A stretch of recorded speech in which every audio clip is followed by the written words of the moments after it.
कई साल पहले गांव के पास की पटरी पर भयानक हादसा हुआ था, जिसमें एक ट्रेन पटरी से उतरकर आग में जल गई और सैकड़ों लोग मारे गए। उसके बाद वह लाइन बंद कर दी गई और गांव वाले बच्चों को समझाते कि रात को वहां मत जाना, क्योंकि उस हादसे की गूंज अब भी सुनाई देती है।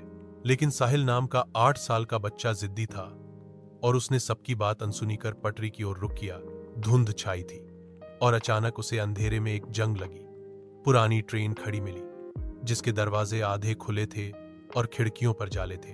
साहिल जिज्ञासा में अंदर चला गया और जैसे ही उसका पैर फर्श पर पड़ा, ट्रेन की हेडलाइट अपने आप जल उठी, इंजन गरजने लगा और दरवाजे धड़ाम से बंद हो गए। साहिल ने बाहर निकलने की कोशिश की, लेकिन ट्रेन झटके से आगे बढ़ गई।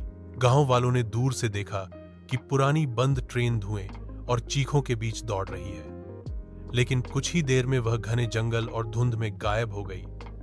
उस रात के बाद साहिल कभी वापस नहीं लौटा। लोग कहते हैं कि आधी रात को पटरी पर ठंडी हवा चलती है, खड़खड़ाहट सुनाई देती है और अंधेरे में हेडलाइट चमकती दिखती है। ट्रेन की खिड़कियों से बच्चों की हंसी और चीखें सुनाई देती हैं और कभी कभी छोटे हाथ खिड़कियों से बाहर आते हैं, जैसे कोई मदद मांग रहा हो।